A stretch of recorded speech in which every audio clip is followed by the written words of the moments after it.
Hello and welcome to my channel. Today I'm going to create a small little latch hook and show you in time lapse how the process goes. First thing I need to do is to create the pattern. So what you're seeing here is me creating the snowflake pattern using a tool that's available from Agnes Freeze. It's free, doesn't require signing in or any kind of account. The link is going to be in the description. And it's easy enough to go ahead and create a pattern of pretty much of any style you want. It's a very powerful program. She's got lots of educational videos on how to use it. I've gotten reasonably good at it, but I certainly couldn't expect anybody to call me a professional with it. Here I'm creating the 1/4 of the snowflake, and then I use some tools to copy and paste it into the other corners. Of course, I got to flip it around a little bit to get it to fit, but this is the overall process to make a pattern. Once I've got a pattern, then I need to get started on the actual making of it. Since I use regular yarn as opposed to something like a heavy rug yarn, I put one on the horizontal and one on the vertical, which doubles up on this kind of a format. The advantage of this is it makes it super thick. So the problem with putting yarn on the vertical is that it warps a little bit, but that's easy to fix with backing later.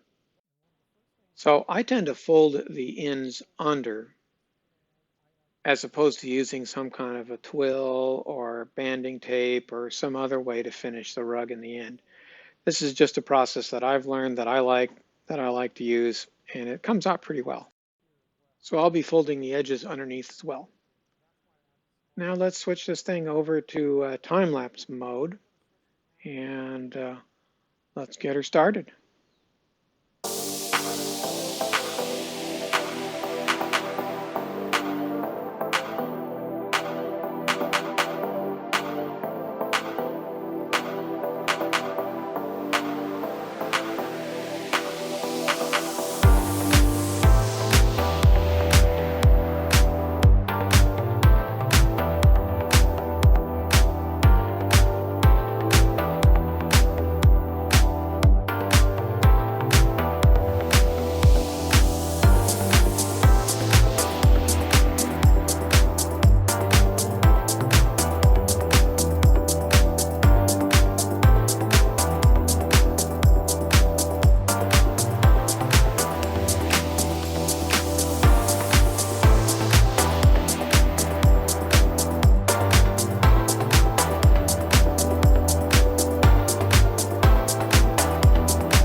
So we're nearing the end of the time lapse section.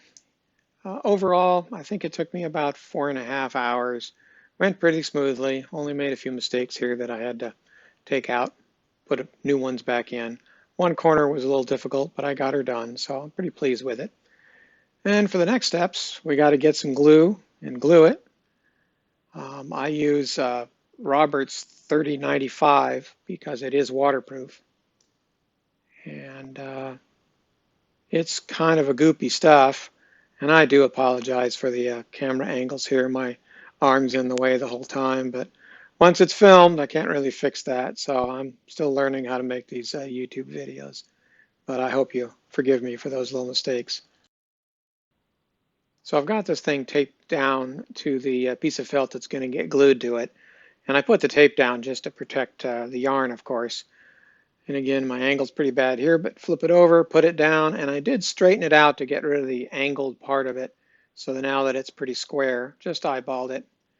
And then after about half an hour to an hour, I'm coming back now and just trimming it up, all the sides. Luckily, I've got a waterfall edge on it, so you really won't be able to see the gray material underneath. But the trimming is pretty easy. You can line it up. Sometimes some of the yarns stick to it, but you can pull them back. The next step is to do the shaving on the top part. And it's pretty tricky. You can really destroy a rug of any size very quickly with this shaver.